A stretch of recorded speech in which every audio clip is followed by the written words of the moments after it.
இந்த பதிவுல பாருங்க. இந்த பதிவுல டிஎன்பிஎஸ்சி குரூப் 4 பாருங்க 2024 போன வருஷம் நடைபெற்ற அசல் வினாத்தாள் இது. இதுல பாத்தீங்கன்னா இங்க பாருங்க ரைட் சைட்ல 192 நீ கேள்வி பாருங்க. கொஸ்டின் நம்பர் சீரீஸ்ல மாறி வரும். இந்த சீரியல்ல 192வது கேள்வி.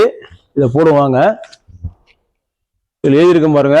டிஎன்பிஎஸ்சி குரூப் 4 2024 192வது கேள்வி. இதுல இங்க பாருங்க கேள்வி என்னன்னா, இந்த ஆரம்பத்துக்கு நான் போட்டது இங்க பாருங்க, AZBYCX இந்த ரீசனிங்ல வர கேள்வி. நம்ம பாத்தீங்கன்னா டிஎன்பிஎஸ்சி குரூப் 4 புதிய பாடத்திட்டத்தின்படி மேக்ஸ்ல மொத்தம் 25 கேள்வி. பகுதி ஆ பொது அறிவு, அதுல 75. பகுதி ஆவுல திறனறியும் மனக்கணக்குன்னு வரும். மனக்கணக்கு அதுல பாத்தீங்கன்னா மேக்ஸ் மட்டும் 15 தெளிவா கொடுத்துருக்காங்க ரிவைஸ் சிலபஸ்ல. ரீசனிங் 10 கேள்வி. அந்த ரீசனிங்ல வர கேள்விதான் இது. அந்த ரீசனிங்ல வர கேள்விதான் இது. இத பாருங்க, AZBYCX எக்ஸெட்ரா YBZA இதுதான் கொடுக்குற கண்டிஷன். என்றவாறு எழுதும் போது ஆங்கில உயிரெழுத்திற்கு இடதுபுறம் அருகில் வரக்கூடிய உயிரெழுத்து அல்லாத எழுத்துக்கள் எத்தனை? இது கணக்கெல்லாம் முதல்ல கேள்வி நல்லா புரியணும். கேள்வி புரிஞ்சாதான் நம்ம ஸ்டெப் எடுக்க முடியும். இதுல option A 7, option B 8, option C 9, option D 10. என்ன பண்ணோம், நம்ம பதிலாம் போட்டிருக்கோம். ஏவுக்கு 1, பிக்கு 2, சிக்கு 3 கொடுத்து 2 கணக்கு போட்டிருக்கோம். அடுத்தது இந்த சண்டே பாருங்க, பழைய பதிவு பாருங்க, சண்டே மண்டேன்னு போட்டு அது உள்ள இருக்கிற பபல்ஸ் எத்தனையும் போட்டிருந்தாங்க. அது ஒரு ரீசனிங் தான். அது ஒரு ரீசனிங் தான். அந்த ஒரு மாடல் போட்டிருந்தோம். இது ஒரு மாடல் ரீசனிங்ல வரக்கூடிய இது ஒரு மாடல். பழைய பதிலாம் பாருங்க.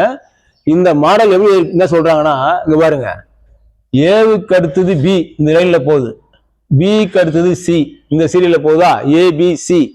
அடுத்தது இங்க பாருங்க, அடுத்தது எக்ஸ் ஒய் இசட் இப்படி வருது. அதே மாதிரி இங்க பாருங்க, பிக்கு அடுத்தது ஏ, இசட்டுக்கு அடுத்தது ஒய். அது என்ன அர்த்தம்னா, நீங்க பாருங்க, ஒன்னு ஏபிசிடிய லெஃப்ட்ல இருந்து ரைட்ல எழுதிருக்காங்க. அடுத்தது அதே ஏபிசிடிய ரைட்ல இருந்து லெஃப்ட்ல எழுதிருக்காங்க கண்டினியூஸா. இந்த எழுதுறோம் பாருங்க. இங்க பாருங்க, ஏ ஒரு கேப் போட்டுருங்க, B C D E F G H I J K L M N O P Q R S T U V W X Y Z. ரைட்டுங்களா? இது மாதிரி எழுதிடுறோம். இப்போ ஏபிசிடிய லெஃப்ட்ல இருந்து ரைட் எழுதிட்டோம். ஏபிசிடி ஃபுல்லா எழுதிச்சு. அடுத்தது அங்க வாங்க, இந்த இசட்டுக்கு பக்கத்துல ஏ இருக்கு பாருங்க, அப்படின்னு வரணும். அதுதான் காரணம். இங்க ஃபர்ஸ்ட் ஏ ஸ்டார்ட் ஆகுது, அதுக்கு அடுத்தது இங்க ஏ ஸ்டார்ட் ஆகுது பாருங்க. இங்க ஏ லெஃப்ட் டு ரைட், இதுக்கு இந்த ஏ. அங்க இருக்கிறது ரைட் டு லெஃப்ட், அதுக்கு அந்த ஏ. இந்த 2 ஏ பார்த்துக்கணும். பாருங்க, இங்க ஒரு ஏ, இங்க ஒரு ஏ. இது ஃப்ரண்ட்ல போகுது, அந்த ஏ பேக்ல வருது. அதே மாதிரி எழுதி பார்ப்போம். இங்க பாருங்க, இங்க ஒரு ஏ போடுங்க.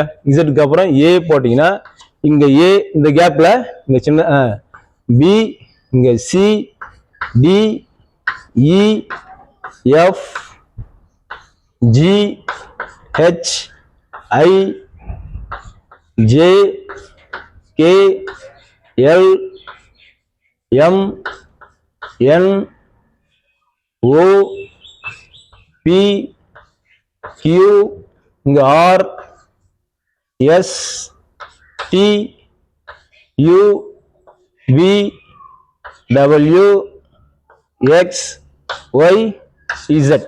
ஓகேங்களா? இப்ப இது மாதிரி எழுதிட்டோம். அதாவது ஸ்டார்டிங்ல left to right A B C D Z வரலாம், அண்ணாண்ட right to left A B C D Z வரலாம். இப்போ நீங்க ஆர்டர் செக் பண்ணி பாருங்க. இங்க பாருங்க, AZBYCX இருக்கா, AZBYCX இந்த ஆர்டர் இது. அதே போல அந்த ஆர்டர் எக்ஸெட்ரானா தொடர்ச்சியா போதும்னு அர்த்தம். YBZA இங்க பாருங்க, YBZA ரைட். இதுதான் வந்து கணக்கு. இந்த லாஜிக்ல ஏபிசிடி எழுதிட்டோம் என்றவாறு செல்லும் போதுனா இந்தவாறு எழுதும் போது ஆங்கில உயிரெழுத்திற்கு இடதுபுறம் அடுத்த ஸ்டெப் என்னன்னா இங்க பாருங்க, ஆங்கில உயிரெழுத்திற்கு இடதுபுறம்னா ஃபர்ஸ்ட் எங்கெங்கெல்லாம் இதுல ஆங்கில உயிரெழுத்துக்குன்னு பாருங்க.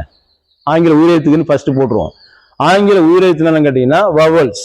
ஆங்கில உயிரெழுத்து என்பது தமிழ் எப்படி ஊன்றது ஒரு 12 எழுத்து உயிரெழுத்தோ அதுபோல அந்த ஏபிசிடி 26 எழுத்துல 5 எழுத்து உயிரெழுத்துக்கள் வவல்ஸ். இங்கிலீஷ்ல AEIOU இதெல்லாம் நீங்க ஸ்கூல்ல படிச்சிருப்பீங்க. AEIOU என்ற 5 எழுத்து தான் ஆங்கில உயிரெழுத்துக்கள். அது என்ன பேருன்னா வவல்ஸ்னு பேரு. அதுல அந்த எழுத்து கண்டுபிடிங்க எங்க இருக்குன்னு. இங்க பாருங்க, அப்படி பாத்தீங்கன்னா இது ஏன்றது ஒரு வவல்ஸ். அப்படியே லைன் பண்ணுங்க, மார்க் பண்ணுங்க, அனலைன் பண்ணுங்க. அடுத்தது இங்க பாருங்க, இப்படியே வந்தீங்கன்னா சிடி எல்லாம் டோட்டலா பார்க்கணும். இந்த வரிசைக்கும் பார்க்கணும், அந்த வரிசைக்கும் பார்க்கணும். மொத்த எழுத்துல எங்கெங்கெல்லாம் வவல்ஸ் இருக்குன்னு பாருங்க. டி இங்க பாருங்க, இங்க ஒரு இ ஒரு வவல்ஸ் ரைட்டா. அப்படியே வந்தீங்கன்னா FUGTHS ஐ ஒரு வவல்ஸ். ஐ வந்தீங்கன்னா JQKPLO ஒரு வவல்ஸ். AIOU ஒரு வவல்ஸ். அடுத்தது MNN இங்க ஒரு ஓ இருக்கு பாருங்க, இது ஒரு வவல்ஸ். அடுத்து வந்தீங்கன்னா LPKQJR ஐ ஒரு வவல்ஸ். ஐ ஒரு வவல்ஸ். அதுக்கு அடுத்தது SHTGU ஒரு வவல்ஸ் இருக்கு பாருங்க, இங்க ஒரு U ஒரு வவல்ஸ். மொத்தம் பார்க்கணும் எல்லா எழுத்துக்கும். அடுத்தது FV ஒரு இ ஒரு வவல்ஸ், விட்டுறக்கூடாது. இ ஒரு. அடுத்தது பாத்தீங்கன்னா WDXCYBZ ஏ ஒரு வவல்ஸ் ரைட்டுங்களா. மொத்தம் எத்தனை வவல் பாருங்க, 1 2 3 4 5 6 7 8 9. எங்கன்னா விட்டுருமா செக் பண்ணுங்க. இங்க திரும்ப இங்க EVF இதே பாருங்க, யூ விட்டம் பாருங்க, விட்டுறக்கூடாது. பண்ணணும். ஏதாவது விட்டோம்னா கேள்வி தப்பாயிடும். அதுக்கு தகுந்த மாதிரி ஒரு ஆப்ஷன் இருக்கும். நீ 8னா சரியான 9னா 9 இருக்கும். நீ ஒன்ன விட்டு தப்பு 8னா 8க்கு ஒரு ஆப்ஷன் இருக்கும். அங்க பாருங்க 8 ஒரு எல்லாமே 7 8 9 10 ஒரு நம்பர் நீங்க கேர்லெஸ்ஸா மிஸ் பண்ணினா கூட தப்பாயிடும். நானே இப்போ விட்டேன் பாருங்க. அதனால திரும்ப செக் பண்ணும். 1க்கு 2 தடவை கம்ப்யூட்டர் செக் பண்ணீங்கன்னா திரும்ப செக் பண்ணுங்க. ஏ வவல்ஸ், அது விட்டா பாருங்க இ ஒரு வவல்ஸ், அது விட்டா யூ ஒரு வவல்ஸ், திரும்ப ஐ ஒரு வவல்ஸ், திரும்ப இங்க பாருங்க கே சொல்லி பாருங்க PLO வவல்ஸ், MNNM இங்க ஒரு ஓ, அடுத்து LPKQJK இங்க ஒரு ஐ, அடுத்து SHTG இங்க ஒரு யூ, FVE அடுத்தது இங்க எதுவும் இல்லை. இப்ப என்னங்க 1 2 3 4 5 6 7 8 9 10 இருக்குதுங்க. இந்த லைன்ல எல்லாம் செக் பண்ணிட்டேன். 10 வவல்ஸ் இருக்குது. மொத்தம் இந்த பக்கம் ஒரு 26, இந்த பக்கம் 26 52 எழுத்து. இந்த 52 எழுத்துல வரக்கூடியது 10 வவல்ஸ். 10 வவல் ஆங்கில உயிரெழுத்துனா வவல்ஸ். AEIOU வந்து திரும்ப திரும்ப வர்றது வந்து 10 வருது. ஆனா அவங்க என்ன கேக்குறாங்க, ஆங்கில உயிரெழுத்திற்கு இடதுபுறம் இங்க பாருங்க, இடதுபுறம் அருகில் வரக்கூடிய உயிரெழுத்து அல்லாத கேக்குறான் பாருங்க. ஆங்கில உயிரெழுத்துக்கு இடதுபுறம் வரணுமா, அது வந்து உயிரெழுத்தா இருக்கக்கூடாதான். அப்ப செக் பண்ணி பாருங்க. இங்க பாருங்க, இந்த ஆங்கில உயிரெழுத்துக்கு முன்னாடி எழுத்தே இல்லை, அதனால இதை விட்டுருங்க. தேவையில்லை. அடுத்தது இங்க பாருங்க, இந்த ஈக்கு முன்னாடி உயிரெழுத்து அல்லாத ஒரு டபுள் இருக்குது ரைட்டா. அதுக்கப்புறம் இங்க பாருங்க, இந்த யூக்கு முன்னாடி உயிரெழுத்து அல்லாத ஒரு எஃப் இருக்குது ரைட்டுங்களா. அடுத்தது இங்க வாங்க, இந்த ஐக்கு முன்னாடி உயிரெழுத்து அல்லாத ஒரு எஸ் இருக்குது. அப்படியே வந்தீங்கன்னா இந்த உயிரெழுத்து இந்த ஓவுக்கு முன்னாடி உயிரெழுத்து அல்லாத ஒரு எல் இருக்கு. அப்படியே வந்தீங்கன்னா இந்த ஓவுக்கு உயிரெழுத்து அல்லாத ஒரு எம் இருக்கு. அடுத்தது இங்க பாங்க, இந்த ஐக்கு ஒரு உயிரெழுத்து, இதுக்கு முன்னாடி உயிரெழுத்து அல்லாத ஒரு ஆறு இருக்கு. அப்படியே வந்தீங்கன்னா இந்த யூ இது ஒரு உயிரெழுத்து, இதுக்கு முன்னாடி உயிரெழுத்து அல்லாத ஒரு ஜி இருக்குது. அப்படியே வாங்க, இந்த இ வந்து ஒரு உயிரெழுத்து, இதற்கு முன்னாடி உயிரெழுத்து அல்லாத ஒரு வி இருக்குது. அப்படியே வந்தீங்கன்னா இங்க ஏ ஒரு உயிரெழுத்து, இதுக்கு முன்னாடி உயிரெழுத்து அல்லாத ஒரு இசட் இருக்கு. அப்படி பாயிண்ட பிடிக்கணும். புரியுதுங்களா? அவன் என்ன கேள்வி கேட்கிறானோ அவன் வழியில தான் போகணும். கொஞ்சம் நீங்க மாத்திட்டீங்கன்னா மாறிடும், கணக்கு மாறிடும். ஒண்ணு மாறினா கூட அங்க ஆப்ஷன் பாருங்க, 7, 8, 9, 10 மாறிடும், தப்பாயிடும். இப்ப கரெக்டா போட்டோம், செக் பண்ணிட்டோம். இதுக்கெல்லாம் நம்மளுக்கு டைம் பத்தாது. இதெல்லாம் ஒரு நிமிஷத்துல மொத்தம் உங்களுக்கு சொல்லிடுறேன். ஒரு உண்மையை மொத்தம் 1 மணி நேரத்துக்கு 60 நிமிஷம் இல்லையா? 3 மணி நேரத்துக்கு 3×6 = 18, 180 நிமிஷம் தான். ஆனா நீங்க அதுல பொது தமிழ்ல ஒரு 100, பொதுவெளியில ஒரு 100, 200 கேள்விக்கு விடையளிக்கணும். 180 நிமிஷத்துல 200 கேள்விக்கு விடையளிக்கணும். அப்ப எவ்வளோ? ஒரு கேள்விக்கு 1 நிமிஷமே நமக்கு இல்லை. இப்ப நானே நடந்து காட்டிட்டேன் 1 நிமிஷத்துக்கு மேல.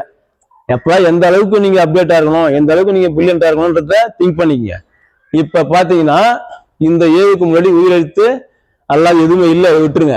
இப்ப டிக்கெட்ஸ் எல்லாம் என்னங்க? 1, 2, 3, 4, 5, 6, 7, 8, 9. அப்ப இதுல என்ன பண்ணுதுன்னா இந்த சீக்வன்ஸ்ல இது மாரி சீக்வன்ஸ், இந்த சீக்வன்ஸ்ல ஆங்கில உயிரெழுத்துக்கு முன்னாடி உயிரெழுத்து அல்லாத எழுத்துக்கள் 9 வருதுங்க. அந்த ஆப்ஷன் சி. இந்த ஆப்ஷன் சி இதுதான் ஆன்சர். இது மாதிரி இப்ப ஒரு 15-20 வருஷத்துக்கு முன்னெல்லாம் ரீசனிங் இது மாதிரி இருக்காது.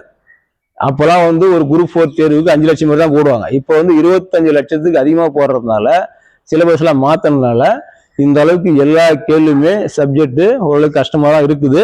அதனால நீங்க இந்த போன குரூப் 4, 2021 குரூப் 4 எல்லாம் பார்த்து அதுக்கு தகுந்த மாதிரி நீங்க படிக்கணும். ஏதோ புக் எடுத்து கணவனெல்லாம் படிக்கக்கூடாது. அது மாதிரி படிச்சாதான் இந்த கேள்வி அட்டன் பண்ண முடியும். இந்த அளவுக்கு டஃபா கேட்கறாங்க. இதுதான் டஃப்பானது தான். ரீசனிங்ல மிக மிக டஃப்பானது. ஏன்னா ஸ்டெப் ஈஸி தான், எடுத்து எழுதும் போது இதெல்லாம் பிராக்டிஸ் இருக்கணும். இது மாதிரி 10-15 கணக்கு போட்டு பார்த்தாதான் இதை நம்ம எழுத முடியும். நீங்க இது 1/2 மணி நேரம் எழுதலாம். நிதானமா எழுதணும்னா ஒரு 1/2 மணி நேரம் டைம் வந்தா சரியான வழி அளிக்கலாம். ஆனா இருக்குதுன்னது 1 நிமிஷம் டைம் பத்தாது. அந்த 1 நிமிஷத்துக்குள்ள பண்ணணும்னா நிறைய பிராக்டிஸ் பண்ணணும். அதுபோல பாருங்க, இந்த கேள்வி ஒரு ஈஸியானது தான். பட் நம்ம எடுத்து எழுதும் போது நிறைய மிஸ்டேக் வரும். மிஸ்டேக் ஒரு கூட்டல்ல குறைச்சா கூட அதுக்கு தகுந்த ஆப்ஷன் மாத்தி கரெக்டா இருக்கும். அது தப்பு நம்மளால சூஸ் பண்ண முடியாது. பாருங்க, இந்த பதிவை பார்க்குறவங்க இந்த சேனலை சப்ஸ்கிரைப் பண்ணுங்க, நண்பர்களுக்கு ஷேர் பண்ணுங்க. அடுத்த ஒரு பதிவுல பார்ப்போம்.